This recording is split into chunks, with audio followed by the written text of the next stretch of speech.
Hi, guys. All right. So we are about to embark on a brand new story. Brand new book. Okay. Not one that you have read before, and it's definitely not one you've read in any of your other grades prior to 7th grade. Okay.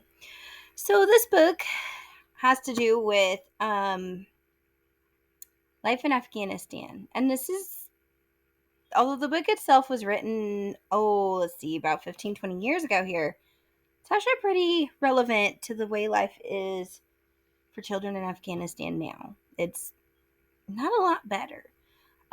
This is a realistic fiction, and so although the characters are made up, the things that children, especially girls and women, have had to go through is real and relevant. I will also do my best to pronounce things as accurately as I possibly can, but not being from Afghanistan, I'm not familiar with some of the phrases and the words, but I will do my best, okay?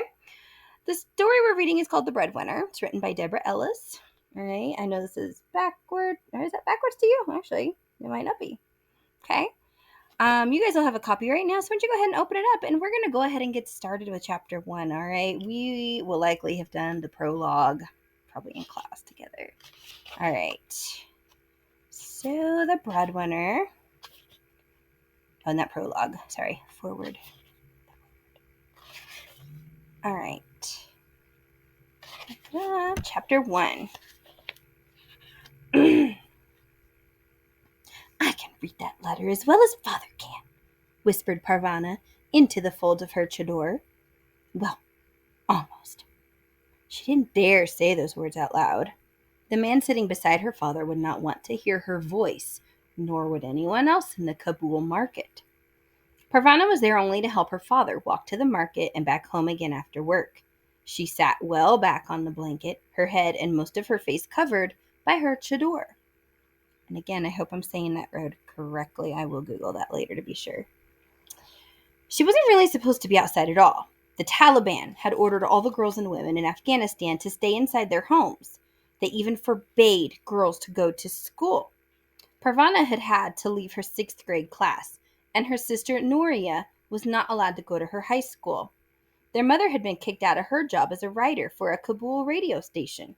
For more than a year now, they had all been stuck inside one room, along with 5-year-old Miriam and 2-year-old Ali. Parvana did get out for a few hours most days to help her father walk. She was always glad to go outside, even though it meant sitting for hours on a blanket spread over the hard ground of the marketplace. At least it was something to do. She had even got used to holding her tongue and hiding her face. She was small for her 11 years. As a small girl, she could usually get away with being outside without being questioned. I need this girl to help me walk, her father would tell any Talib, who asked, pointing to his leg. He had lost the lower part of his leg when the high school he was teaching in was bombed. His insides had been hurt somehow too, and he was often tired. I have no son at home except for an infant, he would explain. Parvana would slump down further on the blanket and try to make herself look smaller.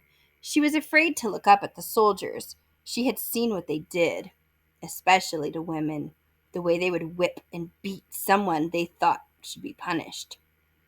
Sitting in the marketplace day after day, she had seen a lot. When the Taliban were around, what she wanted most of all was to be invisible. Now the customer asked her father to read his letter again. Read it slowly so that I can remember it for my family. Parvana would have liked to get a letter. Mail delivery had recently started again in Afghanistan after years of being disrupted by war. Many of her friends had fled the country with their families. Whew, sorry guys. She thought they were in Pakistan, but she wasn't sure, so she couldn't write to them. Her own family had moved so often because of the bombing that her friends no longer knew where she was. Afghans cover the earth like stars cover the sky, her father often said. Her father finished reading the man's letter a second time. The customer thanked him and paid. I will look for you when it is time to write a reply. Most people in Afghanistan could not read or write. Parvana was one of the lucky ones. Both of her parents had been to university, and they believed in education for everyone, even girls. Customers came and went as the afternoon wore on. Most spoke Dari, the same language Parvana spoke best. When a customer spoke Pashto, she could recognize most of it, but not all. Her parents could speak English too. Her father had gone to university in England. That was a long time ago. The market was a very busy place. Men shopped for their families, and peddlers hawked their goods and services. Some, like the tea shop, had their own stalls. With such a big urn and so many trays of cups, it had to stay in one place. Man, I'm sleepy.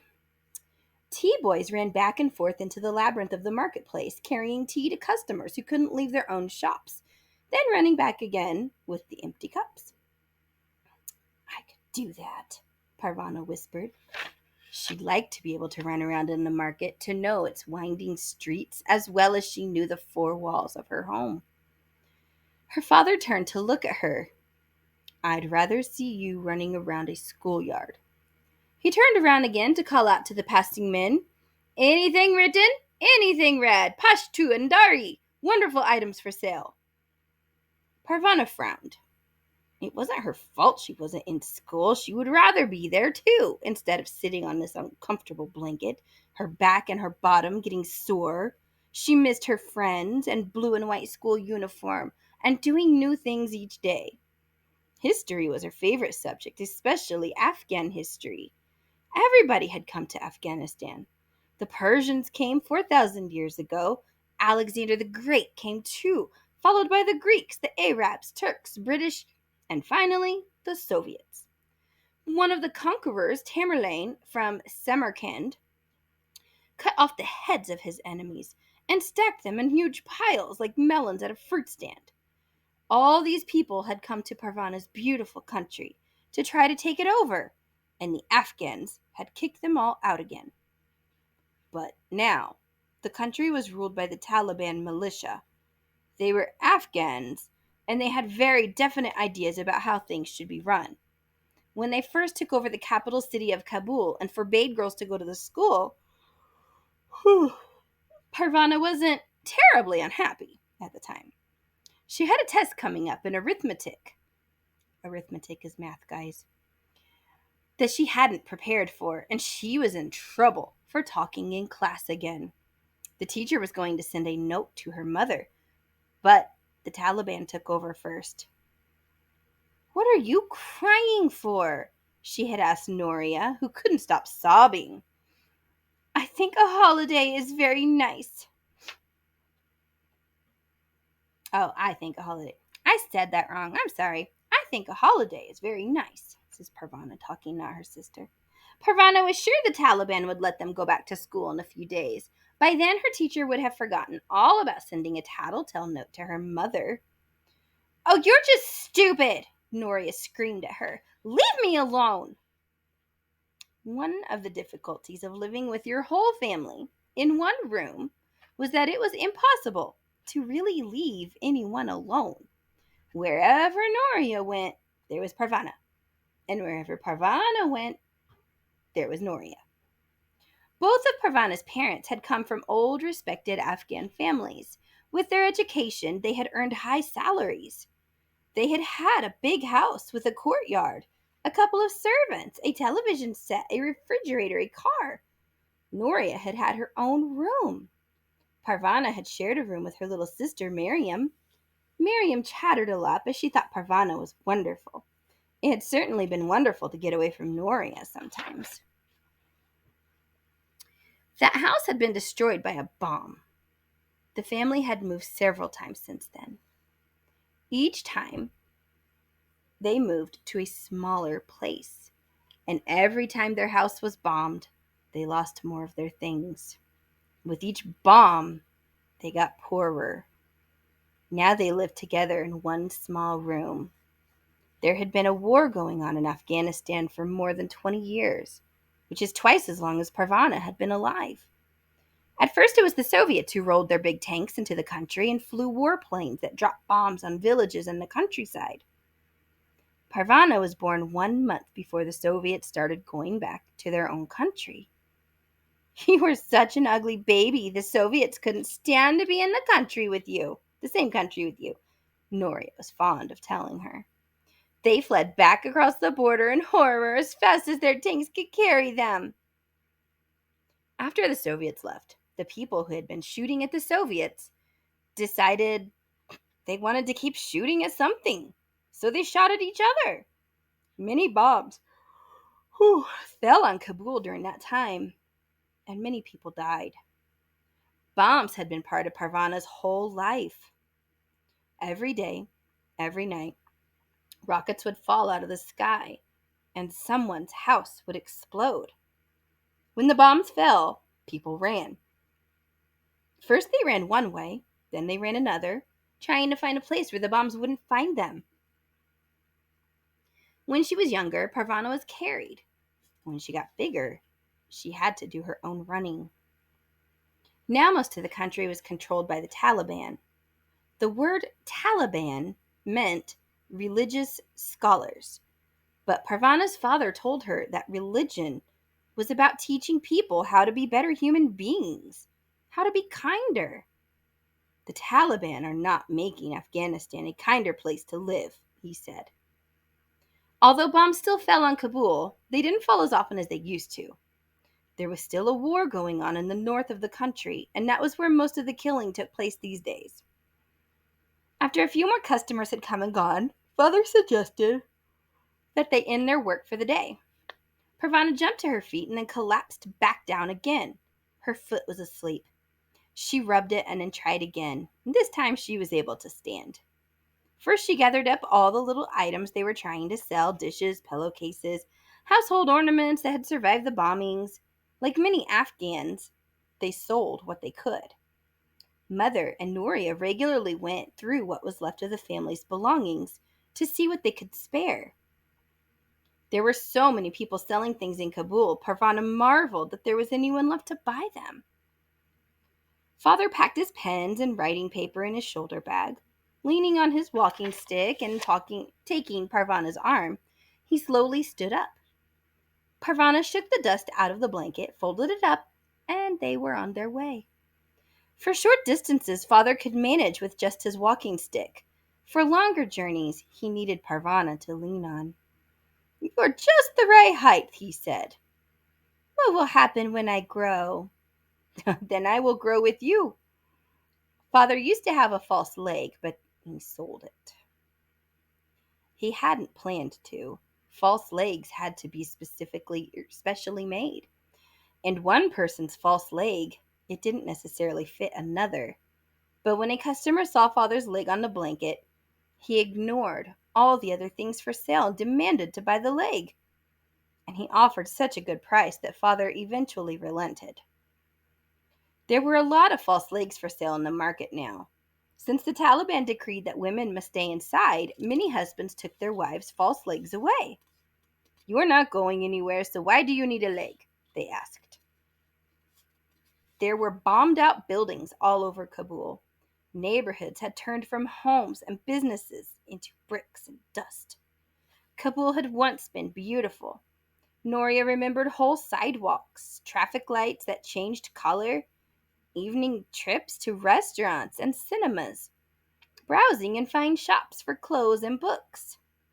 For most of Parvana's life, the city had been in ruins, and, well, it was hard for her to imagine it another way. It hurt her to hear stories of old Kabul before the bombing. She didn't want to think about everything the bombs had taken away, including her father's health and their beautiful home. It made her angry, and since she could do nothing with her anger, well, that made her sad. They left the busy part of the market and turned down a side street to their building. Parvana carefully guided her father around the potholes and broken places in the road. "How do women in burqas manage to walk along these streets?" Parvana asked her father. "How do they see where they are going?" "They do fall down a lot," her father replied, and he was right. Parvana had seen them fall. She looked at her favorite mountain. It rose up majestically at the end of her street. "What's the name of that mountain?" she had asked her father soon after they moved to their new neighborhood. "Why, that's Mount Parvana." "It is not," Noria had said scornfully. "You shouldn't lie to the child," Mother had said. The whole family had been out walking together in the time before the Taliban. Mother and Noria just wore light scarves around their hair. Their faces soaked up the Kabul sunshine. "Mountains are named by people," Father said. "I am a person, and I named that mountain Mount Parvana." Her mother gave in, laughing. Father laughed too, and Parvana and baby Miriam, who didn't even know why she was laughing. Even grumpy Noria joined in. The sound of the family's laughter scampered up Mount Parvana and back down into the street. Now, Parvana and her father slowly made their way up the steps of their building. They lived on the third floor of an apartment building. It had been hit in a rocket attack, and half of it was rubble. The stairs were on the outside of the building, zigzagging back and forth on their way up. They had been damaged by the bomb and didn't quite meet in places. Only some parts of the staircase had a railing. "Never rely on the railing," Father told Parvana over and over. Going up was easier for Father than going down, but it still took a long time. Finally, they reached the door of their home, and they went inside. Oh, so interesting beginning. I think we should discuss that.